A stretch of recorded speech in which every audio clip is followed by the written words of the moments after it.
Tylenol during pregnancy can be associated with a very increased risk of autism. So taking Tylenol is not good. All right, I'll say it. It's not good. For this reason, they are strongly recommending that women limit Tylenol use during pregnancy unless medically necessary. Okay. Big press conference yesterday. I know you saw it. I'm stupid and uneducated. I don't know what a lot of these big words mean or the why behind anything, but that's why we actually brought on a decent FDA director. Now, it's so nice to have one of these people who's actually a good person. Joining me now, Dr. Marty Makary, FDA director. Marty Makary. Good to be with doctor, you, Jesse. I don't know. Of course, it's an honor to have you, sir. I don't know what any of these words mean, though, and I'm obviously autism's terrible thing that so many families struggle with. Help us understand the who's who and what's what here. Yeah, first of all, you're exactly right. Autism is a cruel disease, and it's expanded in our generation. It was rare just a generation ago, and now it's 1 in 12 boys in the state of California, and it's rampant. And it's a brutal situation to live with. These kids, they get frustrated, they cry, they can't talk, they want to be able to talk back sometimes, and they can't. There's a full range of symptoms, but it may be preventable. I mean, because this is not a genetic problem. It's something that's ballooned up in our lifetime. So we made 2 big announcements yesterday. One is that we are asking people to consider the potential association between taking acetaminophen or Tylenol in pregnancy and autism. That's an association that's been pretty well described. Remember, most low-grade fevers do not need any treatment. And then the other announcement was that we have a treatment for some kids with autism. Doctors sometimes choose to test for an antibody whereby the body has an autoimmune condition and the child's natural antibodies are reacting against the folate receptors on the brain, blocking folate from entering the brain, and that may be a cause of autism. So we are we're approving in a few weeks here, and we made the announcement yesterday, leucovorin, which bypasses that blocked receptor and can help up to 2/3 of kids with autism and cerebral folate deficiency. Oh, I can't even imagine what wonderful news that is to so many parents out there. Let's focus on acetaminophen, doctor, because I can't help but think about all the 800 milligram tablets we were given in the Marine Corps and told that that should heal everything. I have God knows how much of that stuff flowing through my veins. What is it about this stuff that's not good? Well, the researchers have postulated on different mechanisms, but when they look at the large studies, there are 27 large studies that have found the association between taking this acetaminophen in pregnancy and the child going on to develop autism. So that association, in the opinion of the dean of the Harvard School of Public Health, is a causal association. Now, there are a couple studies to the contrary, but shouldn't we be playing things on the side of safety, especially when the vast majority of low-grade fevers don't need anything? You know, we kind of have a pill-popping culture in the United States, and the reality is that low-grade fevers, you can tough it out with low-grade fevers many times.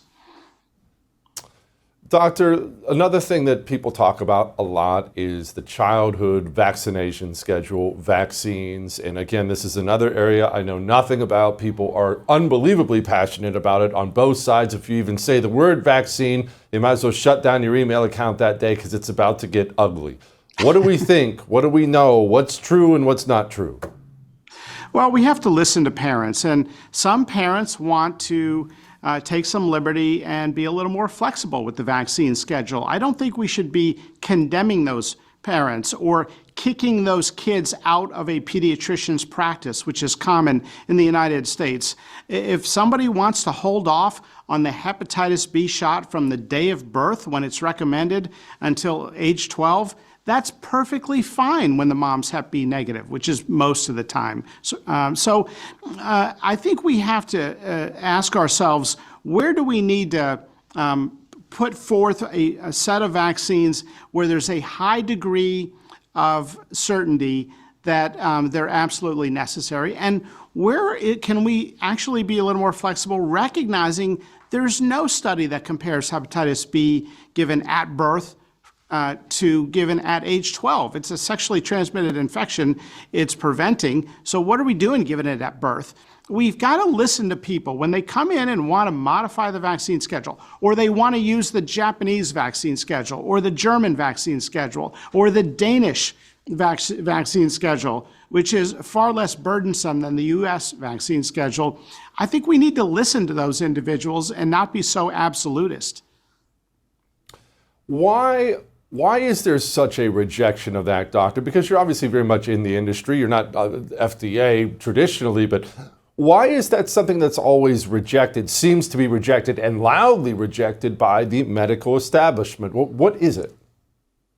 I think it's become a belief system. It has become a sacred cow that you are not allowed to question in the medical field. You will be demoted, you'll be dismissed, you'll not be admitted to medical societies. It's become one of these issues where there's a modern day McCarthyism. If you ask a question, and by the way, most American parents are asking these questions, then you're dismissed. And we've got to create a culture where we talk about the science and the evidence, not put out these dogmatic statements that I hear time and time again. You saw it with the COVID vaccine booster in young, healthy kids. You saw it with ignoring natural immunity during COVID. It was this get in line and obey and follow a standard message, or you're not a legitimate physician. And those days are over. We are encouraging a civil discourse, and we are inviting scientists to talk in a very healthy way about the data. Doctor, you took over something that is a very, very difficult situation for you, an institution that is now distrusted by the American people. A lot of that's because of COVID and things that have come out. And now you're here to clean up somebody else's mess and try to get that trust back between the American people and organizations like the FDA. How do you do that? Well, we're doing it through radical transparency. Our ultimate metric of performance is going to be the success a year or 2 years from now. I think you're going to see some cures and meaningful treatments passed by the FDA because of a new pathway by which we're getting our decisions out in weeks instead of a year. Healthier food for children is a massive priority. You saw our action to remove the 9 petroleum-based food dyes. We also saw one of the largest food makers, Tyson, just last week announced they're going to get rid of the next tier of chemicals, high fructose corn syrup, titanium dioxide, and BHT, which is a preservative.